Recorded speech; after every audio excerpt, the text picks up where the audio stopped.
Good morning, students. Today we are going to read section 2 of Unit 2, The Golden Rules of Conduct. This is the poem by William Shakespeare. Let us start. Give thy thoughts no tongue, nor any unproportioned thought his act. Be thou familiar, but by no means vulgar. Those friends thou hast, and their adoption tried. According to William Shakespeare, इनका कहना है कि आप अपने thoughts को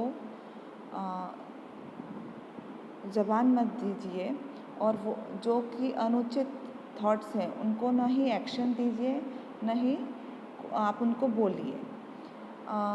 अगर आप आप बहुत सारी चीज़ों से फेमिलियर होने की कोशिश कीजिए, but there should not be vulgarity in that. अगर आपके कोई फ्रेंड्स हैं तो आप उनको अडॉप्ट करने की कोशिश कीजिए। Grapple them to thy soul with hoops of steel, but do not dull thy palm with entertainment of each new hatched unfleshed comrade. Beware of entrance to a quarrel, but being in bet that the opposed may beware of thee. आप अपने friends को, जो अच्छे friends हैं, उनको hold करके रखिए अच्छे से, ताकि वो आपकी पूरी ज़िंदगी भर आपका साथ बना रहे। पर आपकी फ्रेंडशिप को एक छोटे से एंटरटेनमेंट या मजाक के कारण ख़त्म मत होने दीजिए। Of each new hatched unfledged comrade, beware of entrance to a quarrel, but being in.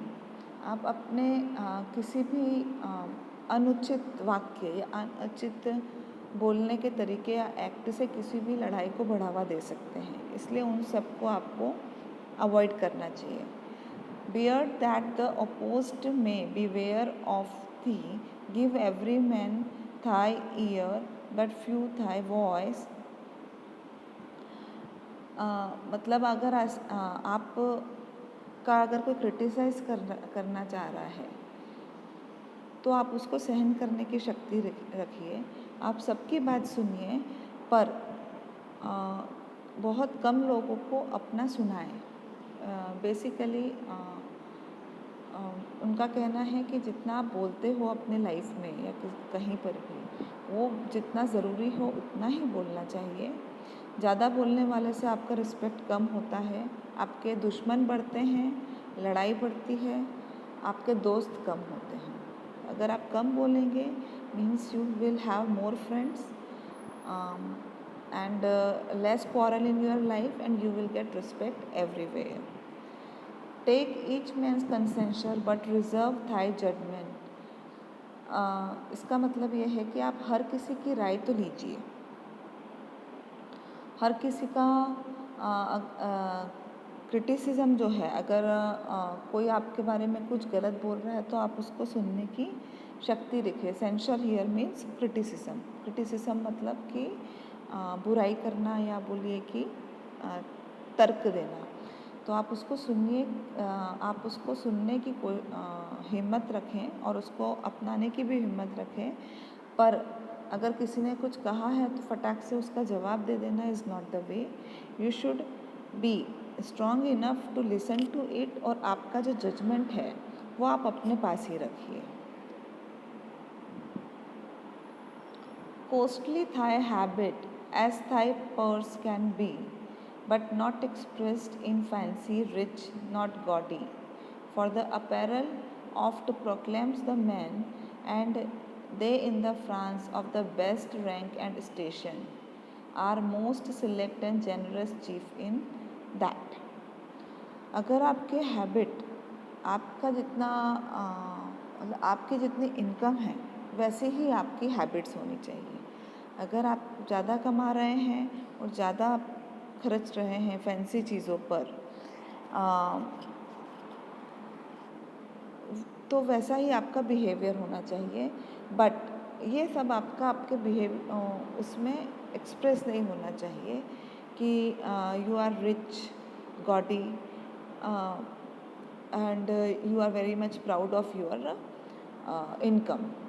So आपका व्यवहार ऐसा होना चाहिए कि आप कहीं भी जाए, then you should get respect.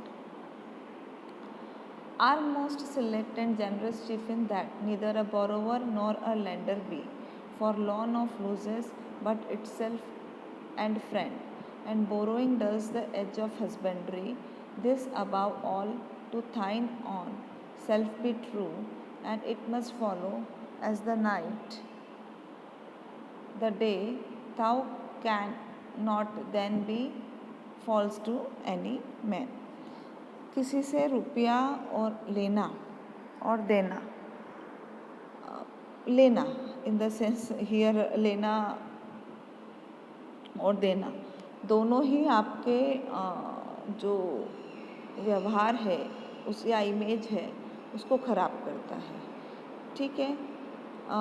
तो अगर आप किसी से रुपया ले रहे हैं तो आप खुद का भी रिस्पेक्ट कम कर रहे हो and you are losing your friends as well, ठीक है। And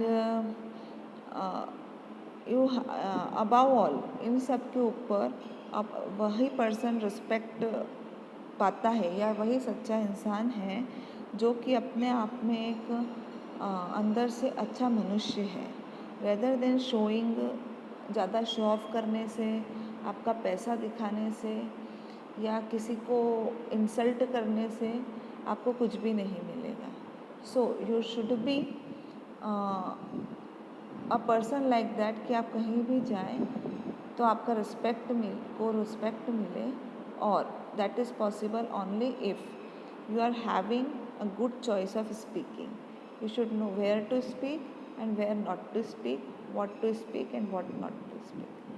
That's all about this poem.